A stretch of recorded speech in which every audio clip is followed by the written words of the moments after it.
తర్వాత మీ 25,000 పోయాయి.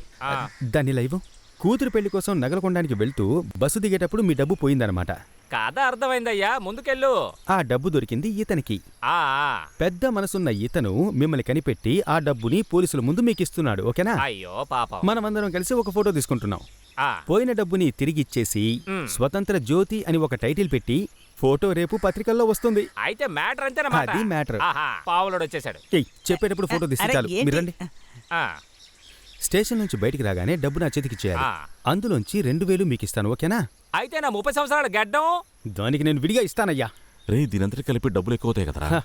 ఇదంతా మీ మంచి కోసమే. తనని ఓడించాలంటే ఇప్పుడు మనకు కావాల్సింది ఏంటంటే ఇమేజ్. మళ్ళీ పట్టిన అంటే నువ్వేనా? ఆ వ్యక్తి ఇప్పుడు జైల్లో ఉన్నాడు సార్. మరైతే నీ పేరు? నా పేరేంటి? గోపాలకృష్ణ. గోపాలకృష్ణన్, రామకృష్ణన్, దాసప్పన్. ఏదైనా ఒక్క పేరు చెప్పరా. దాసప్పన్. అయితే కనిపించకుండా పోయింది నీ డబ్బు. అవును సార్. దొరికింది ఇతనికి. అవును. ఇద్దరు ఒకే బస్సులో ప్రయాణించారు. అవును సార్. నువ్వు ఎటువైపు వెళ్ళావు? గాంధీనగర్. నేను వంట. మరి నువ్వు? గాంధీనగర్. గాంధీనగరా? అయ్యో, ఒకడు వన్ టౌన్, ఇంకోడు గాంధీనగర్. రెండు ఆపోజిట్ లో ఉన్నాయి. మరి మీరిద్దరు ఎలా ఒకే బస్సులో వెళ్ళారు?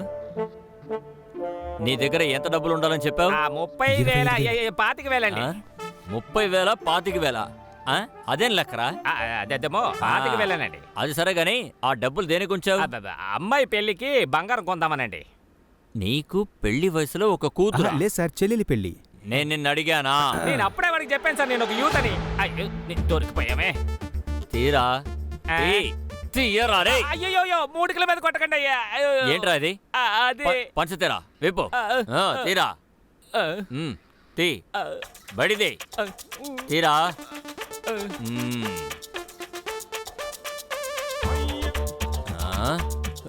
వీటిని ఎక్కడి నుంచి దొంగలించావు చెప్పు.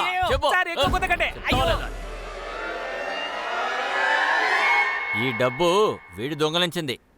ఇందులో ఎక్కువ డబ్బు ఉంది కాబట్టి ఇది ఎవరి సొంతమో ఇప్పుడు చెప్పలేము. ఇంకా తెలిసేదేముంది. మీరు వెళ్ళండి, ఏదైనా తెలిస్తే నేను ఫోన్ చేస్తాను. ఇక మనకి నామమే.